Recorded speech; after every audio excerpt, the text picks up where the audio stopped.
오늘 정말 흥미로운 케이스를 하나 같이 뜯어보려고 합니다. 모든 투자자들의 예상을 그냥 완전히 박살내버린 한 주식의 아주 기묘한 움직임에 대한 이야기인데요. 네, 바로 한미약품입니다. 자, 오늘 분석은 바로 이 질문에서 시작합니다. 아니, 분명히 엄청 좋은 소식이 나왔는데 주가는 폭락을 했어요. 도대체 상식적으로 말이 안 되잖아요? 어떻게 이런 일이 벌어질 수 있는지 지금부터 한번 제대로 파헤쳐 보겠습니다. 우선 이 사건이 벌어졌던 그날로 한번 돌아가 보죠. 한미약품이라는 회사에 정확히 무슨 일이 있었던 건지 그 상황부터 다시 한번 그려보겠습니다. 바로 이 숫자입니다. 마이너스 10%. 1월 13일 한미약품의 주가가 정말 하루 만에 10% 넘게 그냥 곤두박질 쳤습니다. 말 그대로 폭락이었죠. 근데 더 이상한 건 뭐냐면요. 장이 딱 열렸을 때는 분위기가 괜찮았다는 거예요. 처음에는 1에서 2% 정도 오르면서 역시 호재가 맞네 하는 분위기였죠. 근데 그게 정말 잠깐이었어요. 순식간에 분위기가 돌변하더니 그 뒤로는 그냥 하루 종일 무섭게 쏟아져 내린 겁니다. 이 미스터리는요, 당시에 나왔던 뉴스를 보면 더 깊어집니다. 상식적으로는 주가가 막 날아갔어야 할 그런 압도적으로 긍정적인 뉴스였거든요. 이게 바로 그날 나온 보도자료의 핵심 문구입니다. 임상시험을 해봤더니, 야, 이거 치료제로서 가능성이 보인다. 효과도 좋고 안전하다. 아주 명확하고 강력한 긍정적 메시지였죠. 좀 더 구체적으로 보면 면역항암제 신약의 일상 임상 결과가 성공적이었다는 소식이었어요. 특히 이게 얼마나 대단한 거냐면 이미 유명한 항암제인 키트루다랑 같이 썼을 때 안전하고 효과까지 좋았다는 거거든요. 이건 누가 봐도 주가를 끌어올릴 수밖에 없는 정말 강력한 호재였던 거죠.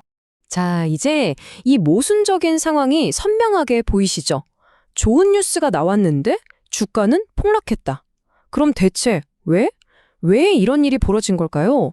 지금부터 그 진짜 이유를 추적해 보겠습니다. 칠마리는 언제나 그랬듯 돈의 흐름에 있었습니다. 이 주가 하락을 이끌었던 주범이 과연 누구였는지 그걸 먼저 밝혀보죠. 바로 이겁니다. 아니, 개인 투자자들은 이 좋은 소식에 환호하면서 막 사려고 했을 텐데 그럼 이 어마어마한 매도 물량은 대체 다 어디서 나온 걸까요? 범인을 봤더니 정말 놀랍게도 한두 곳이 아니었습니다. 금융투자, 보험, 연기금, 사모펀드, 외국인까지 거의 모든 주요 기관 투자자들이 그냥 약속이라도 한 것처럼 다 같이 매도 버튼을 누른 겁니다. 특히 이 외국인 투자자들의 움직임을 보면요.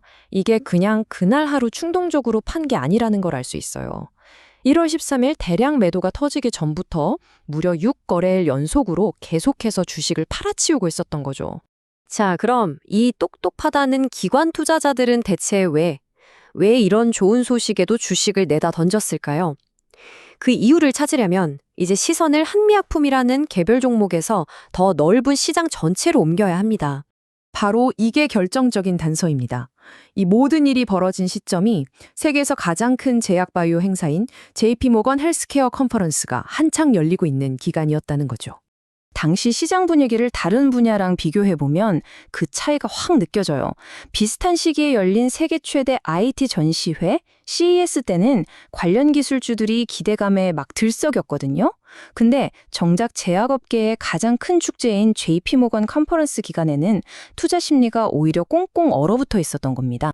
바로 이겁니다. 이게 이 역설의 핵심 결론이에요. 한미약품이라는 한 회사의 호재가 아무리 강력했어도 제약바이오 업종 전체를 뒤덮고 있던 이 차가운 투자 심리의 거대한 파도를 이겨내기에는 역부족이었던 거죠. 자, 그럼 이 사건은 그냥 분위기 때문에 좋은 소식이 묻혔네? 하고 끝나는 걸까요? 그런데 한 분석가는 이 상황을 전혀 다른 눈으로 바라봤습니다. 바로 이 말입니다. 분석가는 이 어이없는 급락이 실패가 아니라 오히려 새로운 기회의 문을 여는 신호일 수 있다고 본 거죠. 그 전략의 핵심 개념이 바로 이 박스권이라는 건데요. 아주 간단해요.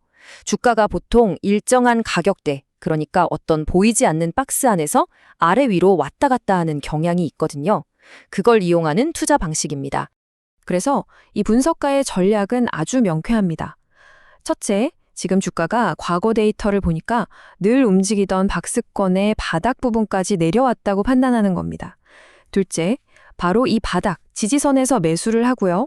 셋째, 다시 주가가 올라서 박스권 천장, 즉 저항선에 부딪혔을 때 팔아서 10에서 20%의 수익을 챙기는 거죠. 물론 안전장치도 필수입니다. 만약 이 바닥이 무너지면 손실을 최소화하기 위해 바로 손절매야 하는 것까지 포함해서요.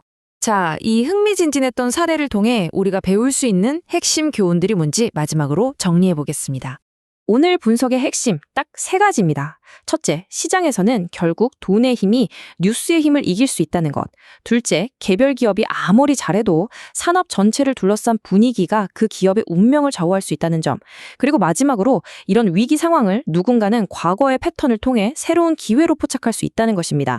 결국 이 질문이 남는 것 같습니다.